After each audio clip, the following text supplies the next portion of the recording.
Inilah video viral seorang wanita yang mengabadikan momen dirinya berbuka puasa bersama sahabatnya. Niat hati bertemu dengan teman-teman, justru wanita itu hanya berduaan dengan seorang pria. Dalam video, makanan yang dipesan pun terbilang cukup banyak. Ada beberapa meja yang penuh dengan makanan, dari mulai makanan buka puasa hingga buah dan makanan berat. Ini kita cuma berdua, padahal udah dipesan dibikinin mini buffet kayak gini. Gimana dong guys? Tuh udah azan. Kita cuma berdua. Gimana? Aku sih itu parah banget ya, karena kayak nggak ada konfirmasi ataupun memang mereka nggak bisa datang tuh kayak ya udah kita konfirmasi aja, jangan takut kayak jadi kan dia buang-buang duit juga dong, kan parah sih gue jadi di mereka ya kayak ya udah sakit hati sih paling.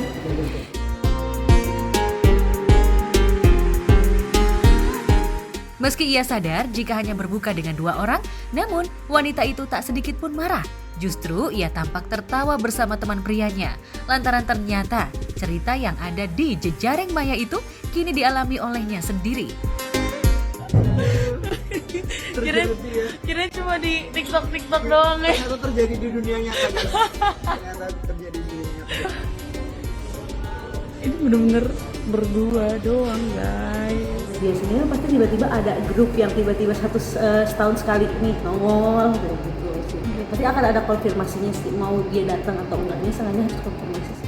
Dibilang egois ya pasti egois ya, karena ya gitu deh, kakak sendiri pasti tahu lah ya, kayak dia nggak datang tapi nggak ada konfirmasi gitu. Dan si yang bikin buburnya itu yang harus mengeluarkan budget lebih banget, bukan lebih lagi, lebih banget tuh.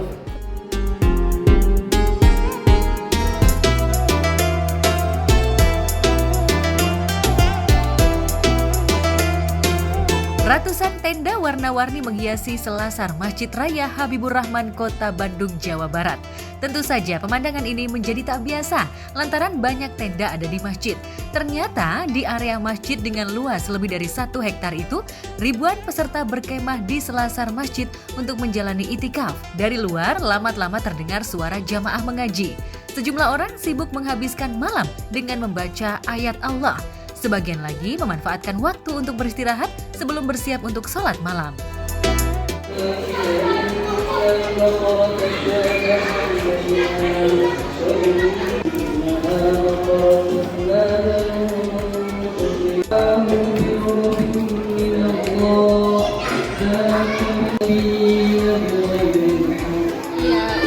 saya udah ketika di sini sejak tahun 2011 rutin sampai akhirnya kemarin pandemi ya, tahun 2020 sampai 2022 ya. Itu kan belum dibuka lagi, jadi nggak itikaf di sini. Jadi pas 2023 tahun lalu udah dibuka lagi, jadi barulah ikut lagi, dan ini udah tahun kedua sejak tahun ini. Sebenarnya itu kan kegiatan positif, jadi apapun itu baik. Cuma mungkin lucu aja sih kalau pakai tenda-tenda di camping jadi pindah ya ke masjid.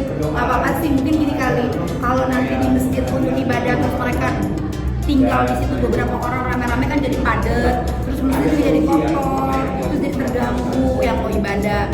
Jadi mereka punya kesadaran tinggi untuk saling mungkin yuk kita tenda aja yuk di masjid gitu.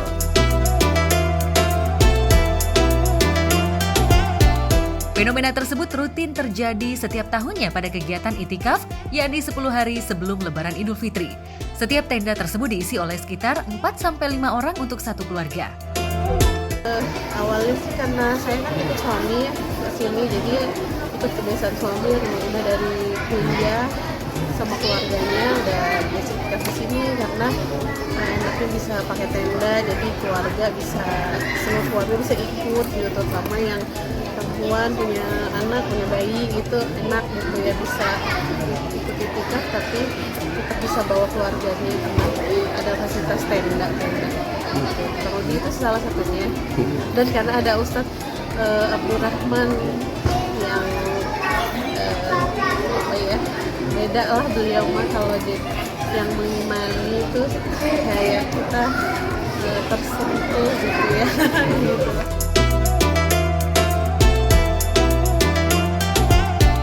Tak hanya berasal dari kota Bandung saja, tapi juga dari daerah-daerah lain, bahkan dari luar Pulau Jawa seperti dari Maluku, Sumatera, dan daerah lainnya. Tenda-tenda itu juga dibawa dan dibangun sendiri oleh jamaah. Biasanya sih tiap Ramadan saya usahakan di sini karena saya sendiri orang luar kota, orang Cianjur. Jadi sebisa mungkin aja sih, padahal kalau besok aja saya mau pulang, nanti kesini lagi insya Allah hari Sabtu gitu, 3 hari terakhir. Kuliah di sini sih sebetulnya, jadi pada saat saya menikah dan punya keluarga, tinggal di Cianjur, jadi di sini tuh kan bisa pasang tenda. Jadi kalau buat yang bawa keluarga, bawa anak lebih kondusif. Jadi kalau bagi anak itu lebih apa ya, kayak bagi mereka tuh main gitu loh. Sedangkan kami bagi orang tuanya masih bisa menikmati ibadah setelah harinya di masjid.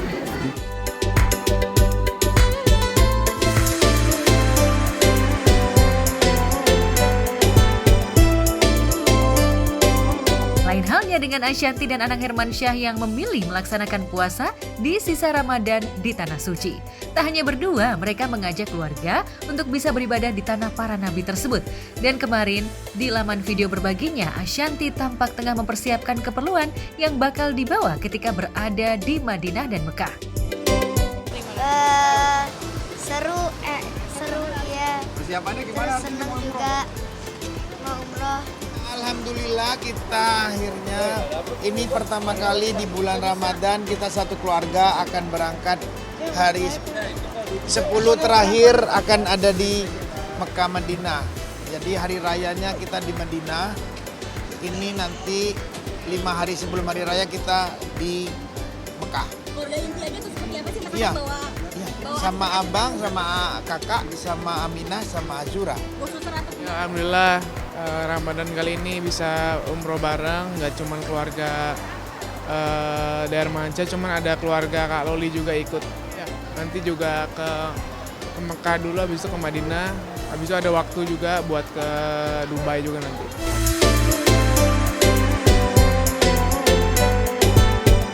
Bawaan Ashanti terbilang cukup banyak, apalagi mereka bakal merayakan Lebaran Idul Fitri di Tanah Haram. Ini merupakan kali kedua keluarga The Hermansyah merayakan Lebaran di Tanah Suci Mekah.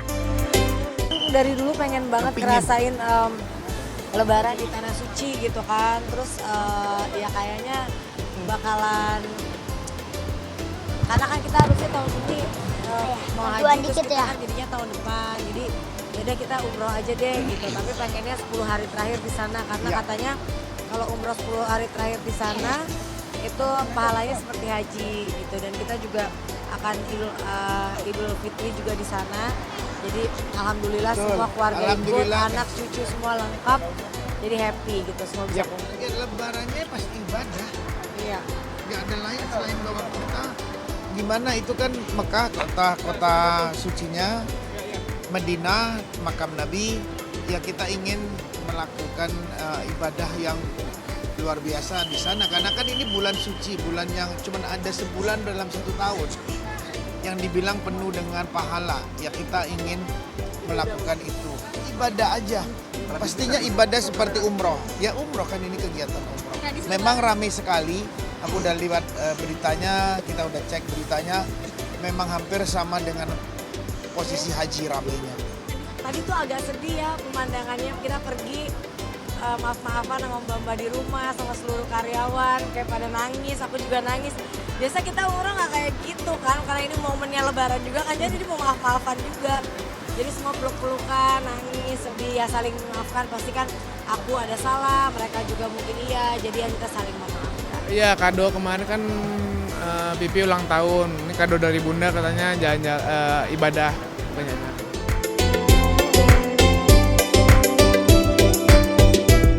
Bahkan keluarga kecil Atta Halilintar pun tak mau ketinggalan. Mereka juga bakal menjalani ibadah umroh sekaligus berlebaran di Tanah Suci bersama Anang dan Ashanti. Lantas benarkah mereka bakal bertemu dengan keluarga Gen Halilintar yang kabarnya tengah berada di Mekah? Banget karena bisa kumpul sama keluarga besar juga, terus bisa bawa anak-anak, terus ini juga pertama kalinya mau bawa Azura juga karena Aminah ini alhamdulillahnya ada yang kedua gitu, jadi senang banget.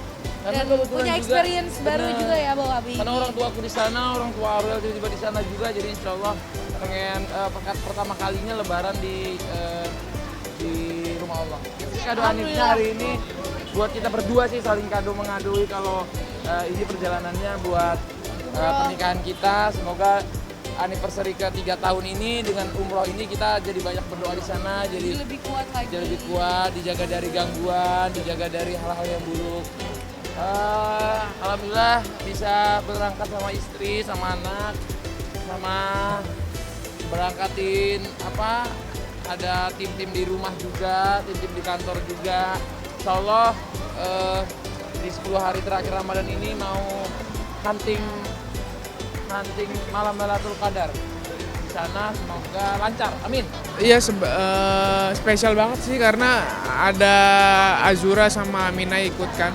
Iya. Malah seneng, malah aku udah tahu Amina sama Azura akan ngapain nanti di sana. Amina pasti, pokoknya bakalan. Amina kan pernah ya, kalau Azura kan pertama kali.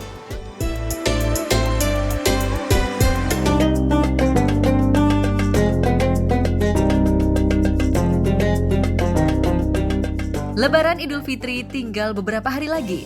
Sederet kaum muslim berlomba-lomba untuk meningkatkan ibadahnya di sisa Ramadan agar bisa mendapatkan malam Lailatul Qadar. Namun, ada salah satu yang wajib dan tak bisa ditinggal, yakni membayar zakat fitrah. Aiman Riki misalnya, di tengah kesibukannya, ia menyempatkan waktu untuk membayar zakat. Menariknya, kecanggihan teknologi membuat Aiman dengan mudahnya membayar zakat. Assalamualaikum pemirsa Gospot RCTI. Ketemu lagi sama aku Aiman Riki, dan hari ini tuh udah menjelang bulan puasanya akan berakhir. Otomatis kita akan memasuki Lebaran. Nah, jangan lupa kalau sebelum Lebaran kita harus membayar kewajiban kita, itu adalah membayar zakat fitrah. Nah, kali ini aku mau ngajak teman-teman Gospot untuk membayar zakat fitrah.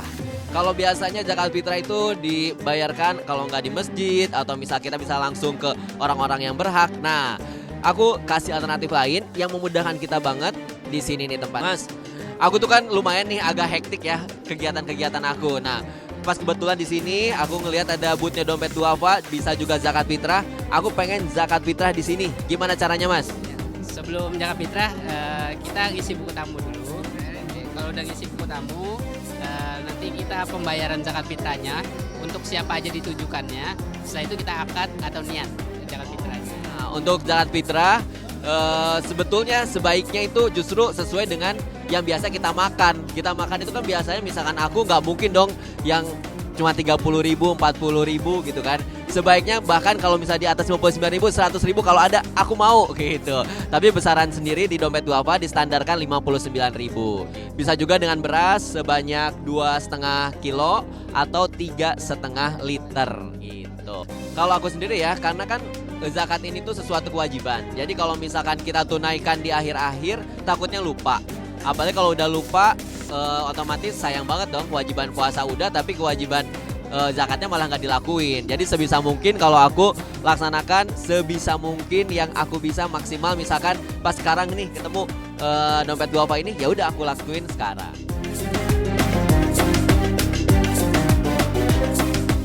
Lantas benarkah dengan adanya booth-booth panitia zakat, Aiman bisa dengan mudah dan leluasa membayar zakat? Bahkan, di booth itu juga bisa membayar zakat dengan cara cashless payment. Bayarnya sendiri bisa pakai cash atau bisa pakai QR? Tuh memudahkan kita banget ya. Lebih mudah untuk membayar zakat fitrah. Gitu. Jadi udah serba modern, serba digital, justru memudahkan kita untuk membayar zakat. Oke Mas, kalau gitu aku bayar pakai QR ya. Karena nggak bawa cash. Oh betul banget. Apa-apa sekarang bayar tinggal tek tek tek gitu. Jadi untuk bayar zakat pun memudahkan kita banget, bisa pakai QR.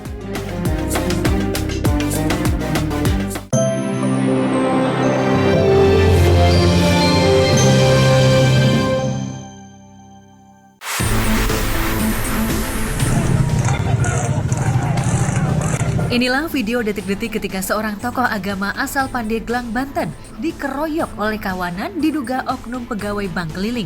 Belakangan diketahui jika insiden itu terjadi pada Selasa malam lalu sekitar pukul 22.30 di Jalan Raya Serang, Pandeglang, tepatnya di wilayah Baros, Kabupaten Serang, Banten.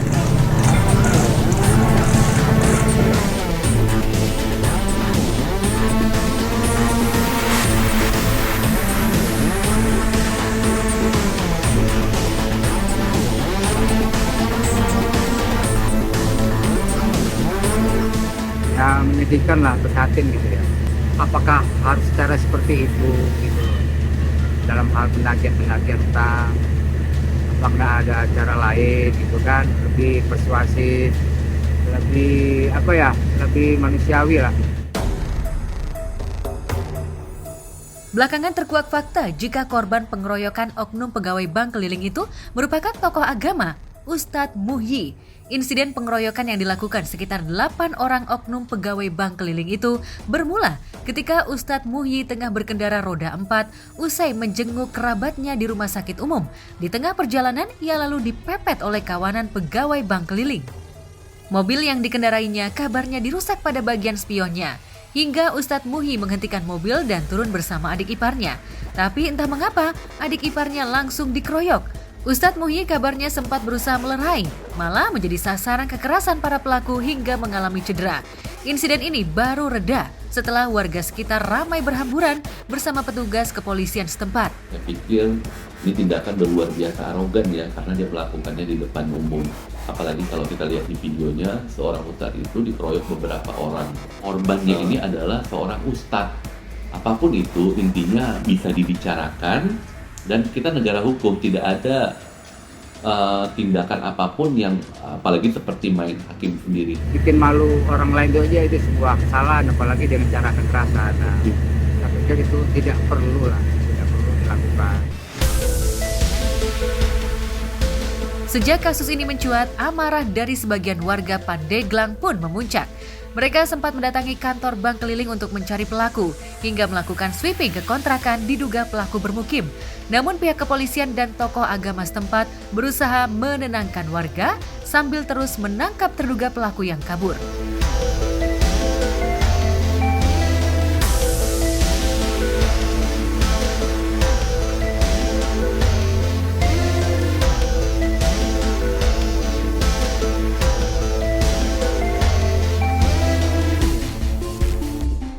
Langkah-langkah yang pertama, kami menghubungi seluruh ketua pimpinan ormas yang ada di Pandeglang, tokoh agama, tokoh pemuda yang ada di Pandeglang, termasuk juga orang tua kita, sepuh kita, guru kita, Abu Yamu tadi hadir di hadapan kita.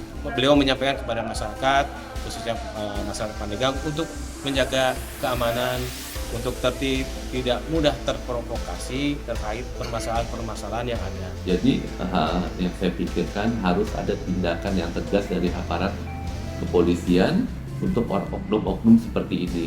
Jadi nanti di kemudian hari mereka akan berpikir kembali untuk melakukan hal-hal yang arogan, apalagi di depan publik, di depan umum yang semua orang bisa melihatnya. Jadi semua harus diproses dengan tegas agar dapat efek jera di kemudian harinya. Kedepannya jangan sampai ulang lagi gitu ya. Tapi sering kita kalau udah ada korban, insya Allah ke depan nggak terulang lagi, tapi masih terjadi juga secara syariah gitu. Cara-cara agamis gitu. Kemudian cara-cara yang lebih sopan gitu cara menagih. Yang mudah-mudahan nggak terjadi lagi dah ya. Oke.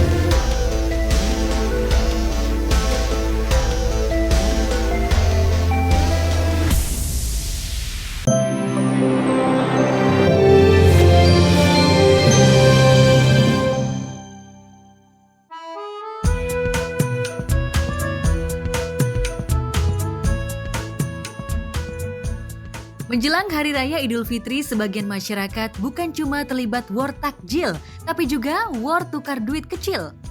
War tukar duit kecil terjadi di sejumlah bank ternama, baik di kota-kota besar maupun kota kabupaten. Aksi bagi-bagi uang kepada anak-anak kecil di hari Lebaran seolah sudah menjadi tradisi bagi mereka yang mampu. Demi mendapatkan segepok uang pecahan Rp2.000 hingga Rp20.000, sebagian masyarakat rela antri berjam-jam, bahkan mengular hingga di parkiran bank. Antrian sembako, antrian uang baru. Hari ini kita akan tetap sasaran. Ya. Insya Allah semuanya kita layani ya. Ya. Saya tetap kesabarannya ya. Ya. Yang saya panggil langsung belakang.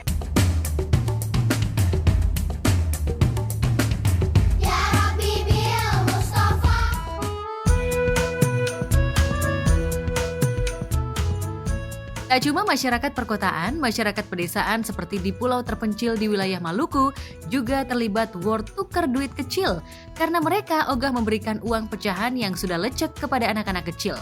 Merayakan hari kemenangan dengan baju baru seolah belum lengkap tanpa memegang uang baru.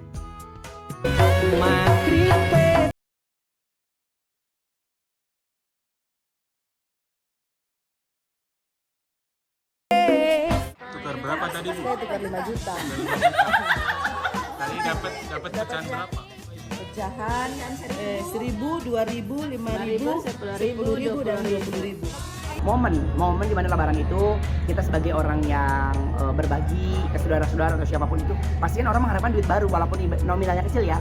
Tapi kalau duit baru itu kayak wow, ada kesenangan gitu. Wah, ini dari ATM ITC nih aromanya misalnya kayak gitu. Ini dari bank mana gitu. Jadi cukup salut sama ibu-ibu sama calo yang pergi lera ke bank panas-panasan antrian buat tukerin duit dan kita cuma nikmatin doang, tinggal tukerin doang. Kebiasaan menukar uang 100.000 dengan uang receh yang baru juga sudah menjadi tradisi bagi sejumlah selebriti kita. Lantas apa saja pengalaman unik yang mereka rasakan saat berburu duit kecil? Aku alhamdulillah, kebetulan teman-teman aku kan masih banyak ya profesinya lain-lain kan. Nah kebetulan teman-teman aku banyak yang kerja di bank. Dia tinggal telepon aja, "Heh Raja," kan teman aku dengar Raja kan, "Iya. Lu kerja di bank ya, tukerin duit dong misalnya 5 juta gitu." Ya ditukerin sama dia tuh kan, so transfer dia ngasih ke aku, tapi aku lebihin. Nih jadi 5.500.000 buat lu uang lelah kan capek kan? Karena aku tahu perjuangannya kan rebut-rebutan sama orang, walaupun ada orang dalam gitu.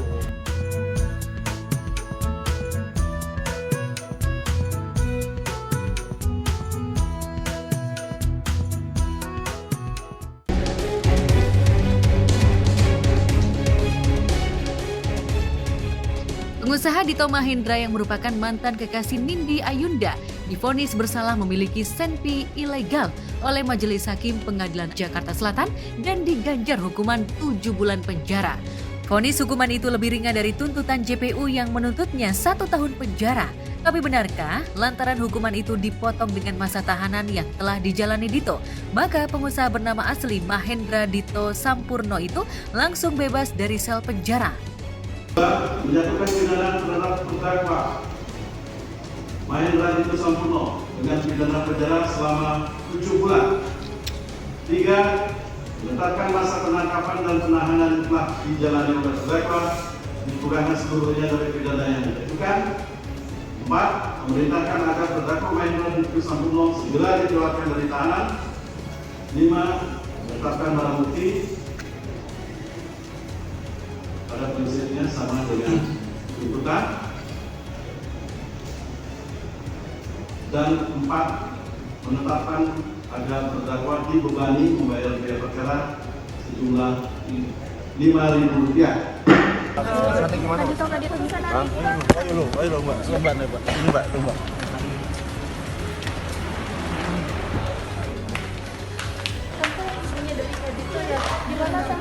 Gimana Tante? Tadi keputusan tadi Tante.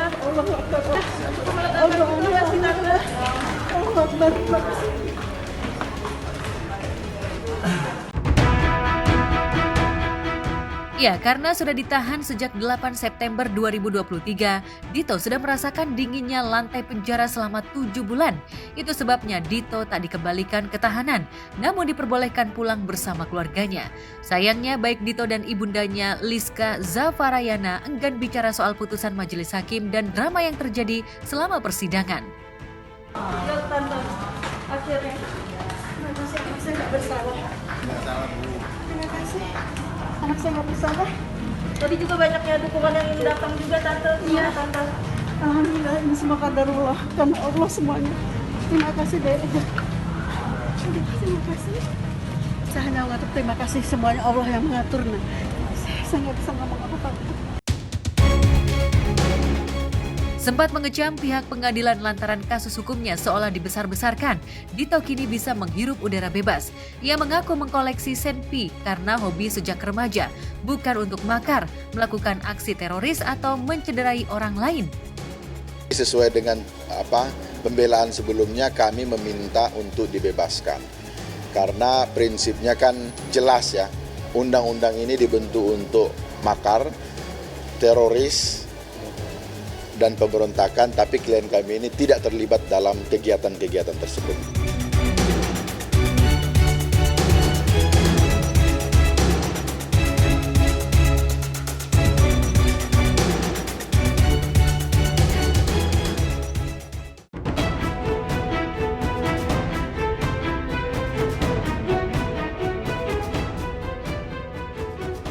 Kasus penembakan yang menjerat Gahtan Salehilabi, mantan suami Cut Keke dan Dina Lorenza, memasuki babak rekonstruksi atau reka adegan Kamis kemarin.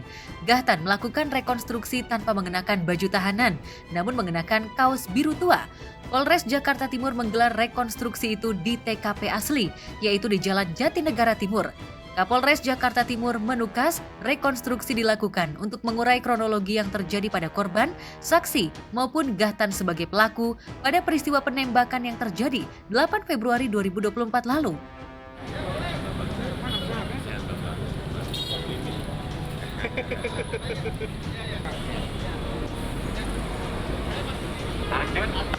Adegan ketiga, tersangka Gahtan berada di depan pintu tangga. Dia udah di atas, udah mau. Nanti kita mau di tangga. Dia udah mengarah ke tangga, pakai bisa mau naik. Karena ini kan kantor saudara saya. Sebanyak 17 reka adegan diperagakan oleh Gahtan di TKP. Namun saat reka adegan yang mempertemukannya dengan Andi Mowardi selaku korban, Gahtan sempat tak bisa mengendalikan emosinya hingga terlibat cekcok dengan Andi Mowardi di depan polisi. Perseteruan Gahtan dengan Andi Mowardi diawali oleh konflik bisnis yang membuat mereka saling serang, baik dengan kata-kata maupun secara fisik, yang membuat Gahtan 2 kali meletuskan tembakan. Namun kepada tim penyidik, Gahtan mengaku melakukan penembakan karena rasa kesal, bukan karena ingin menghabisi rekan bisnisnya itu. Umar ini saudara saya, sama beliau dirusak Pak, dikasih narkoba. Sama iya, Bapak ini jangan ngomong dong, ya merusak keluarga saya ya. Ya, kalau merusak bisa diri sendiri aja ya. Pada saat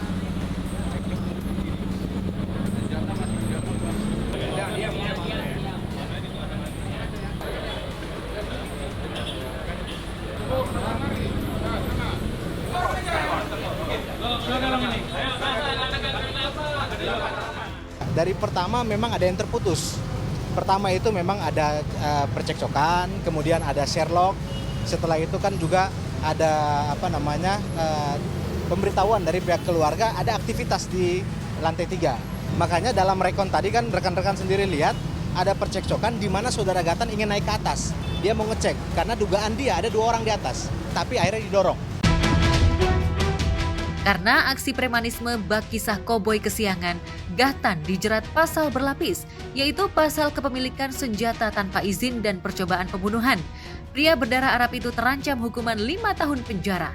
Tapi benarkah senjata yang digunakan Gahtan untuk menembak Andi Mowardi dibuang ke Kali Ciliwung dan tidak bisa ditemukan hingga kini? Benarkah ada saksi yang melihat Gahtan membuang barbuk senjata itu?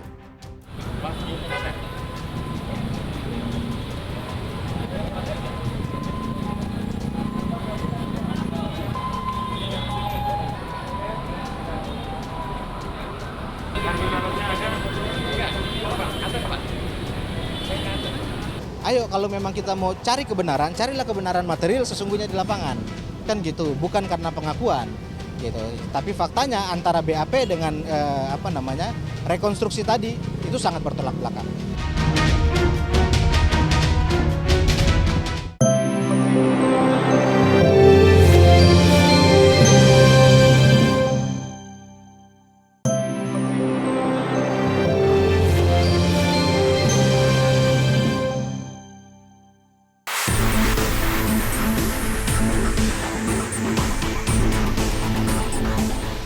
Ya, jika aksi pengeroyokan berbuah kemarahan warga Pandeglang, di Bekasi kemarahan warga Bekasi Selatan sempat tumpah pada pasangan diduga pencuri motor ini. Sebelum aksinya berhasil, tepat di hari Jumat 29 Maret 2024 lalu, pasangan yang diduga asal desa Cibarusa ini tak berkutik ketika ditangkap warga dan diserahkan ke pihak berwajib.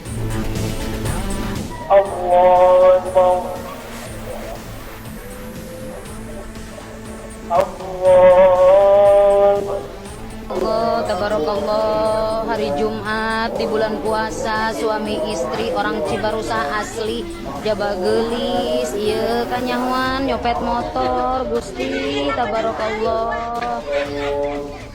Aku menanggapinya sangat-sangat prihatin sekali ya, karena ini satu bulan Ramadan, bulan puasa, bulan penuh berkah.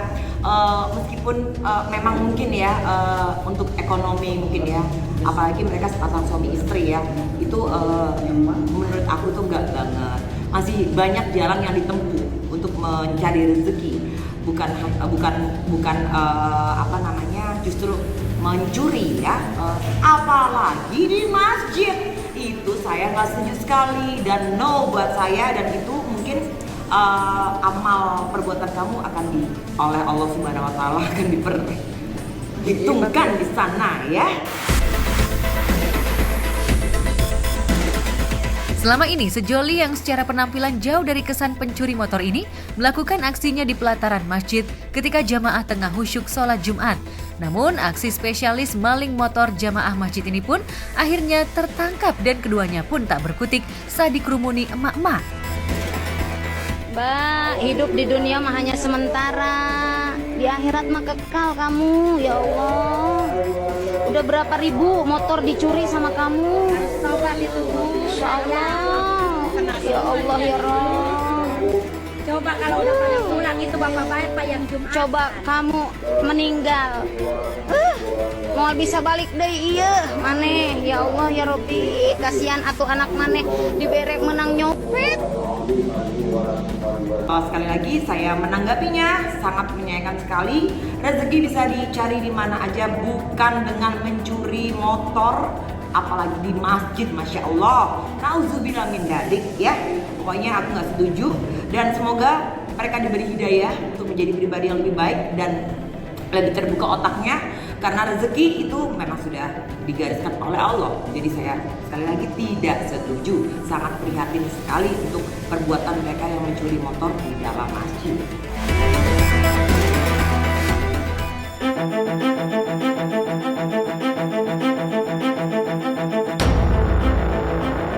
Jika aksi pasangan pencuri motor harus rela ditahan pihak kepolisian di kantor Kejaksaan Agung Jakarta Selatan, kemarin juru warta heboh dengan kehadiran artis cantik yang juga istri dari tersangka kasus korupsi Tata Niaga Timah, Harvey Muiz, yakni Sandra Dewi. Mengenakan setelan kemeja putih dan bawahan warna hitam, artis asal Bangka Belitung berusia 40 tahun ini tampak terburu-buru masuk ke ruang penyelidikan Kejaksaan Agung.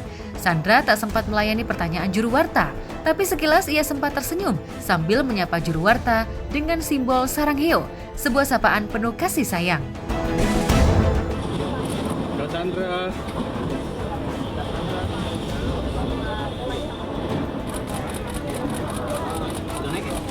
Belum itu.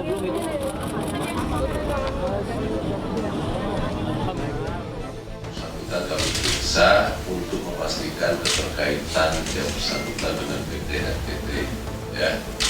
Apakah yang bersangkutan sebagai pengurus, apakah yang bersangkutan sebagai BPU, atau memang tidak ada kaitannya sama sekali. Ini untuk menghindari praduga, maka kami melakukan pemeriksaan untuk klarifikasi sejauh mana keterkaitan yang bersangkutan, ya. Sepanjang tidak ada alat bukti yang cukup, ya tentu saja kita tidak akan berpihak.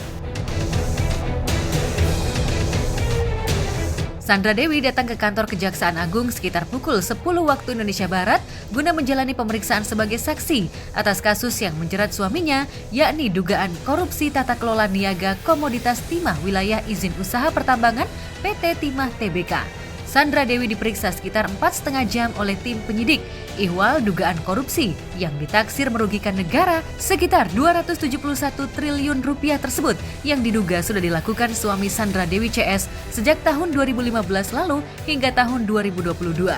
Namun usai diperiksa, lagi-lagi Sandra irit bicara. Ia hanya meminta doa dan memohon agar juru warta mengecek kebenaran berita yang beredar.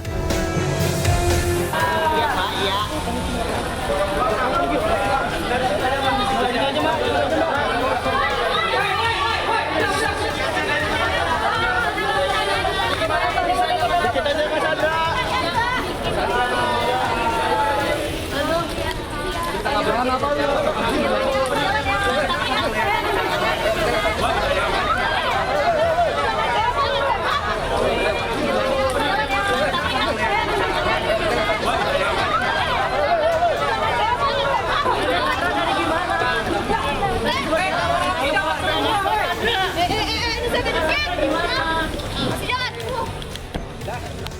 penanganan perkara tindak pidana korupsi, kami selalu menelusuri juga potensi adanya TPPU, ya, sehingga itu sudah menjadi produk kami. TPPU sudah kita lakukan, bahkan hari nanti memang sudah kita sampaikan dalam tindak pidana pencucian uang, tidak tertutup kemungkinan terhadap HM.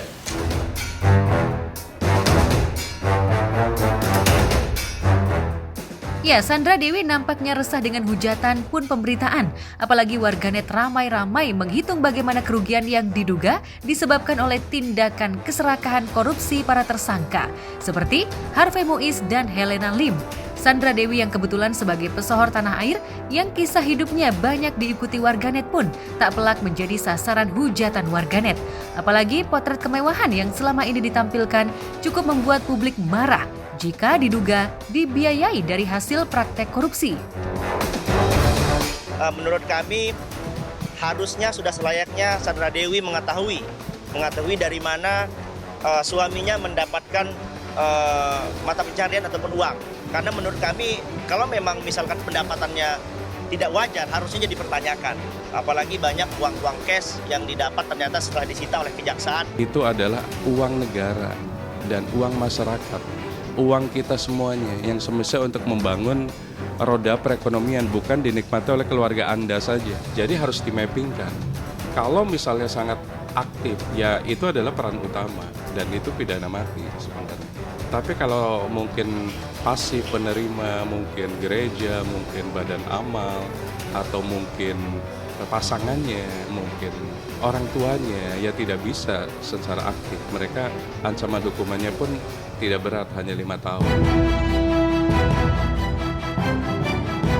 Selain telah memanggil keterangan dari Sandra Dewi, Kejaksaan juga telah menyita beberapa barang mewah milik Harvey Muiz.